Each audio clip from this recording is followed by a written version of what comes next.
So, Ernest, what was your role in the African Jazz Art Society and studio? I was there as an actor mainly, and I worked with Frank and Leroy. We did skits when they would do the fashion shows, and also we did a lot of things on stage. We just did, but also along with the fashion shows, we do the acting skits, So, and that was my main purpose. how did you get involved with AJASS? I think we were going. Frank and I were in a play together over at ACT, the American Place Theater, and he was involved with AJASS, and I knew him, and he was telling me about what they do.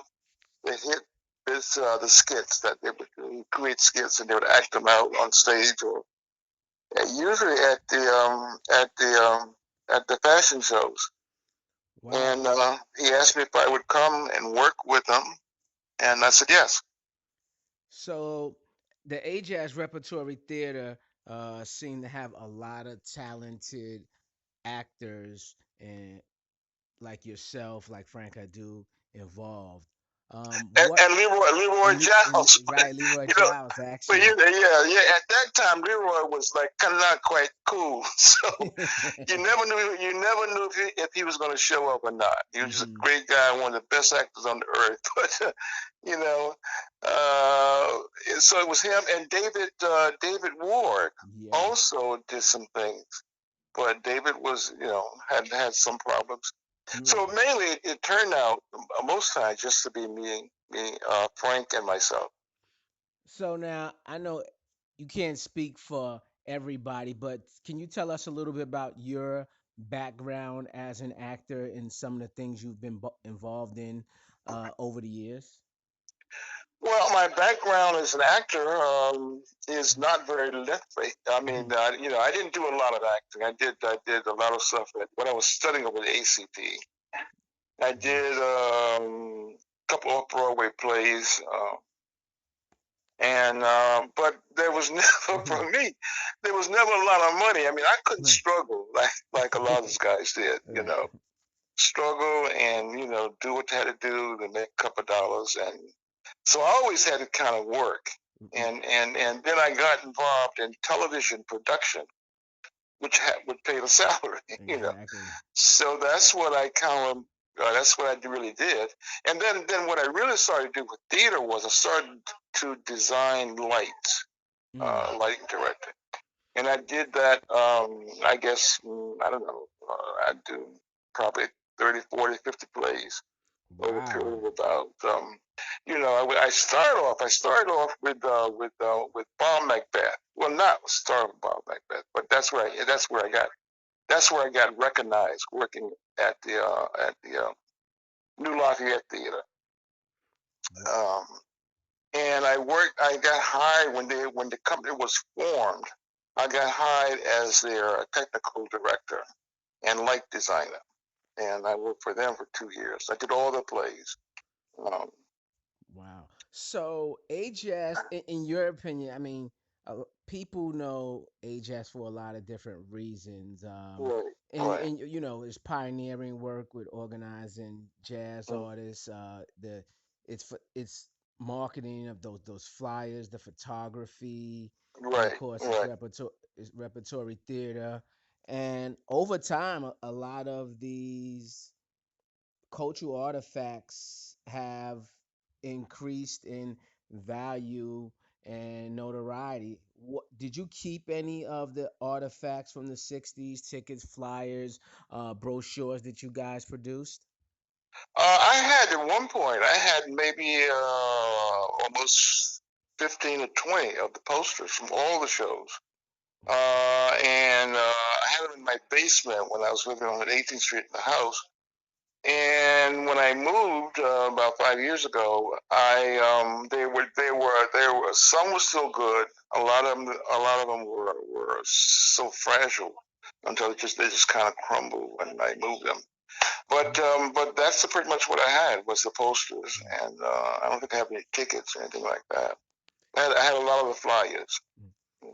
you're someone who had been around for a while. Are you able to give our audience a little understanding about the difference between what AJASS was doing in the Bronx versus when being in Harlem and actually having a studio?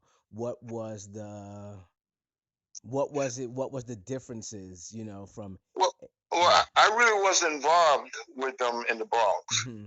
See, now I'm from South Carolina. I Okay. didn't come to New York City until 1960. Mm. Frank and Lumbe and Kwame and all those guys, they all grew up together in the Bronx, and I guess they were grew up together. Mhm. Now, I didn't know any of them or anything until I got to New York, Oh. um, and I got involved with the American Place Theater. We first started here at the Y, 135th Street, and then Maxie Glanville got a space over on Lexington Avenue. We were there for a couple of years for different places, but Mhm. he always kept the group going. He taught acting and all kinds of stuff, and I met Frank. Well, I think I got involved with. I was involved with Leroy Jones, the Black Arts Mhm. on 131st Street. But I think during that same time, I met Frank through Max Glanville, the American Place Theater, and because we were in a play there, he and I, same play, and he told me about the AJASS, and I invited me to come by. At that time, they were on 125th Street over in Mhm. the office space above the Apollo, Mhm. and that was when I really got involved with AJASS at that point. So you came to New York City from South Carolina. Were you coming to pursue a career in the arts, or it was just the place to be?